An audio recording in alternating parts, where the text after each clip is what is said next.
Just going to do a quick video on how to fix up your coils, how to retape them. You can see I've already took the tape off here.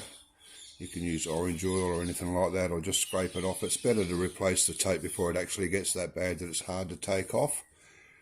Another good little tip: take your skid plate off and reverse it every time you do it. You'll get double the time out of your skid plate, because your nose is always your hot spot on an elliptical coil and it wears out that side first.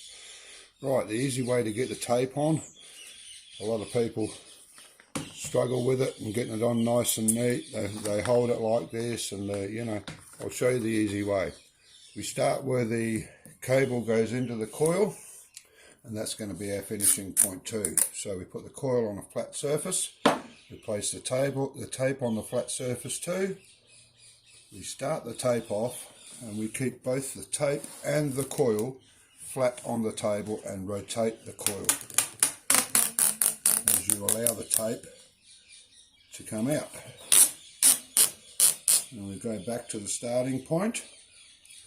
We overlap it a tiny bit and then snip it off, and it's perfect, as you can see. The factory method. Now, the reason why we start here and we end here is because we don't want that to come loose.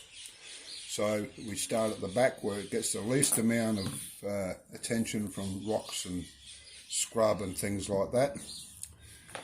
And there you go. Always check under your skid plate, by the way. Clean out any dust, ironstone, things like that. And there you go. It's that easy.